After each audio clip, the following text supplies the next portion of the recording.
दौराने नमाज हवा खारिज होने पर क्या करना चाहिए। ये एक बहुत ही इंटेंस टॉपिक है जिसे पहली बार मैं सुनने जा रही हूँ, क्योंकि नमाज अदा करना फ़र्ज़ है हर एक मोमिन के लिए। तो उसके दौरान अगर आपकी हवा खारिज हो जाए तो क्या किया जाए, एक बड़ा सवाल है। और मुझे तहज़ीब व अदब स्पेशली उर्दू लैंग्वेज इतनी ज़्यादा पसंद इसलिए है कि आप देखिए, बाकी लोग इस चीज़ का मजाक उड़ाते हैं, अलग अलग नाम से बुलाते हैं जो मैं अभी नहीं बोलूँगी, पर उर्दू में एक नेचुरल फिनोमेना को भी कितने प्यार से, कितने सलीके से पुकारा जाता है। इसी बात के लिए सभी उर्दू भाषी लोगों को ढेर सारा प्यार। अस्सलामु अलैकुम, नमस्ते, सत श्री अकाल। मैं निधि शर्मा इंडिया से। और फिलहाल जो नमाजें चल रही हैं उनमें जो हम दुआएं करते हैं वो बेहद महत्वपूर्ण हैं, स्पेशली फॉर पैलेस्टीनियन पीपल, क्योंकि वो भी तो हमारे ही भाई बहन हैं। इंसानियत के रिश्ते से हम सब जुड़े हुए हैं, और जहाँ पे इनसेंस को मारा जाएगा उस चीज़ को हम हरगिज़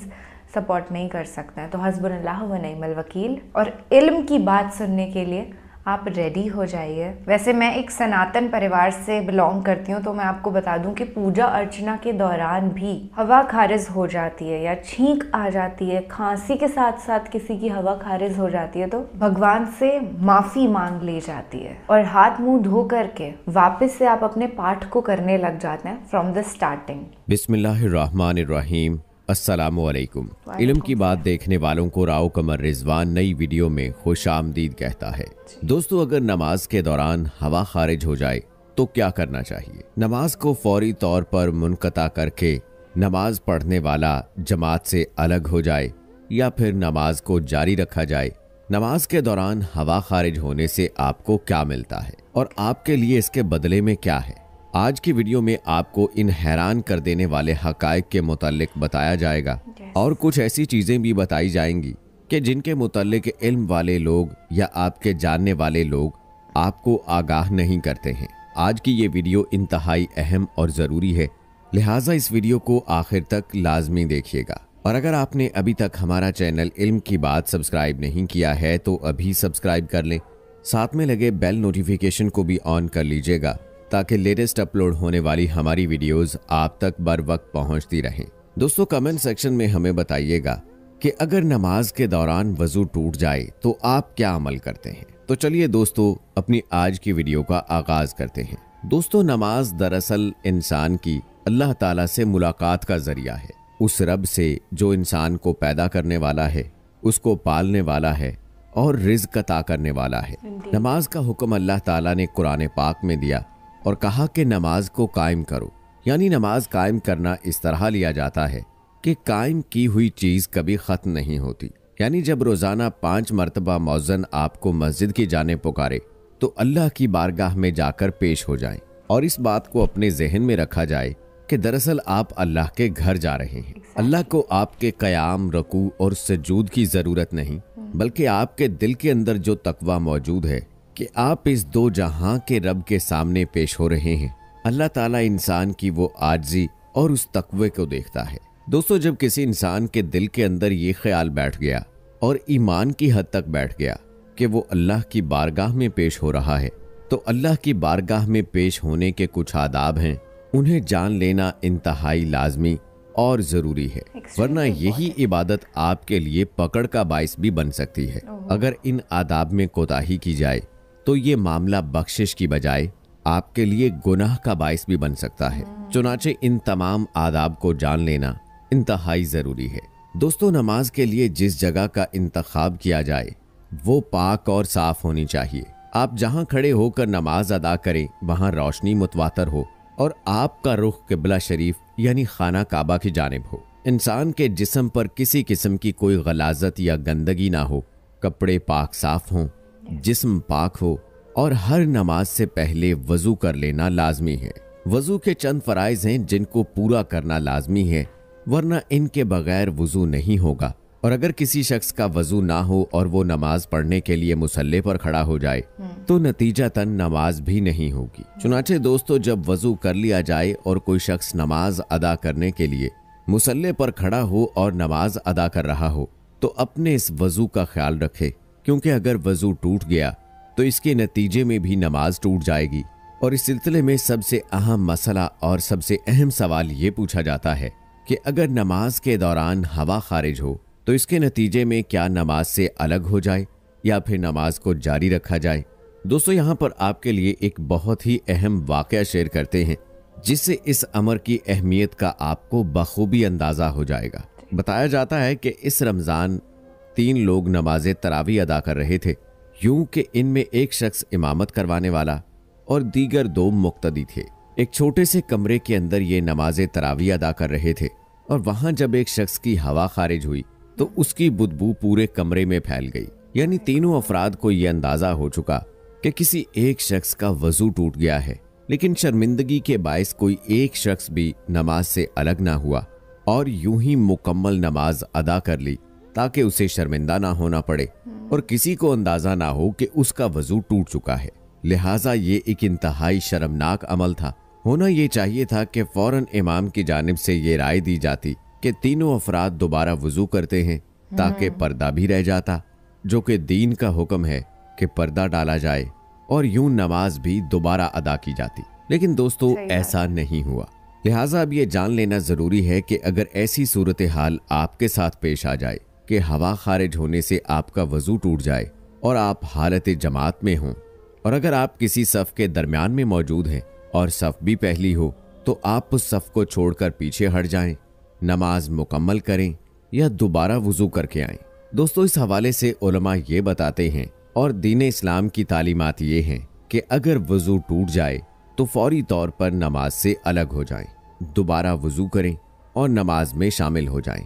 हजरत अम्मा आयशा सिद्दीका रज़ी अल्लाह ताला अन्हा से रिवायत है कि हजूर नबी करीम सल्लल्लाहु अलैहि वसल्लम ने फरमाया कि कै, मजी या हवा खारिज होने के नतीजे में जो भी शख्स नमाज अदा कर रहा हो उसे चाहिए कि वो फौरन नमाज से अलग हो जाए, दोबारा वजू करे और इस दौरान किसी से बात ना करे और फिर नमाज में शामिल हो जाए। जो रकत रह जाए उसको बाद में अदा कर ले और अपनी नमाज को मुकम्मल कर ले। यानी दीन इस्लाम में इसकी कोई गुंजाइश मौजूद नहीं है कि अगर कोई शख्स नमाज के दौरान हवा खारिज होने के इस अमल को महसूस कर ले तो नमाज को जारी रखे, बल्कि नमाज से अलग होने और दोबारा वजू करके नमाज को मुकम्मल करने का हुक्म है। इस हवाले से उलमा ये कहते हैं कि चूंकि इस पर कुछ लोग शर्मिंदगी महसूस करते हैं, उनके लिए नमाज से अलग होना मुश्किल है, तो उलमा ये बताते हैं कि अगर कोई शख्स ये महसूस कर ले कि उसकी हवा खारिज हुई और उसका वजू टूट गया है तो वो अपने नाक पर हाथ रखते हुए जमात से अलग हो जाए। इससे तासुर ये मिलेगा कि इस शख्स की नक्सीर फूट गई है। याद रहे कि नक्सीर फूटने यानी खून बहने के नतीजे में भी वजू टूट जाता है, फिर दोबारा वजू करना पड़ता है। चुनाचे जब कोई शख्स अपनी नाक पर हाथ रख के नमाज से अलग होगा तो दीगर अफराद यही समझेंगे कि इसकी नक्सीर फूटी, इसके नाक से खून निकल रहा है, जिसके बायस ये दोबारा वजू करके नमाज में शामिल होगा और यूं किसी भी शख्स को शर्मिंदगी से बचाया जा सकता है। और दीन इस्लाम में जो हुक्म है कि दूसरों के ऐबों पर पर्दा डाला जाए तो वो भी यूं पूरा किया जा सकता है। और दोस्तों, आखिर में एक ऐसा सवाल जो कि शायद कुछ लोगों का हो कि अगर किसी को बार बार हवा खारिज हो तो उस सूरत में क्या हर दफा वजू करके नमाज अदा करना होगी या फिर एक दफा वजू करके नमाज अदा कर सकते हैं। तो दोस्तों, ऐसा शख्स जिसको उज़र शरई हो, मसलन बार बार हवा का खारिज होना, मुसलसल पेशाब के कतरों का निकलना, खून का निकलना वगैरह, उनका हुक्म यह है कि वो हर नमाज के लिए नमाज के वक्त में ताज़ा वजू करके नमाज अदा करेगा। एक वजू के साथ एक से जायद नमाज नहीं पढ़ सकता। अगर नमाज के वक्त के शुरू होने से पहले वजू किया, फिर उसे हवा खारिज होती रही या जो भी उज़र पेश होता रहा और फिर नमाज का टाइम होने पर नमाज पढ़े तो नहीं होगी। इसलिए ऐसे शख्स के लिए जरूरी है कि वो हर नमाज के लिए उसके वक्त में ताज़ा वजू करे। ऐसा शख्स जो मुसलसल रीह या रिसने वाले जख्म का मरीज हो वो शरन माजूर है। एक वक्त के लिए एक बार वजू कर ले, वक्त के अंदर अंदर जिस कदर चाहे नमाज अदा कर ले, कुरान करीम को छुए जब तक वक्त बाकी है। इस वजह से वजू ना टूटेगा। हाँ, किसी और वजह से वजू टूट सकता है। जो ही वक्त खत्म हुआ वजू जाता रहा। अगली नमाज के वक्त के लिए दोबारा से वजू करे।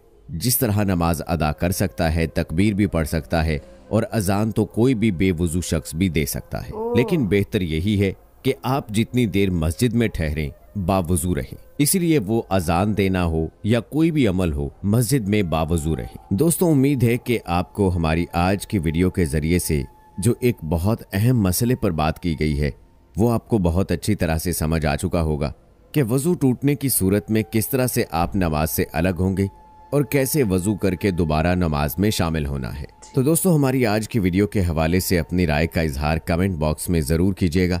मजीद ऐसी वीडियोस को बर वक्त देखने के लिए हमारा चैनल इल्म की बात अभी सब्सक्राइब कर लें।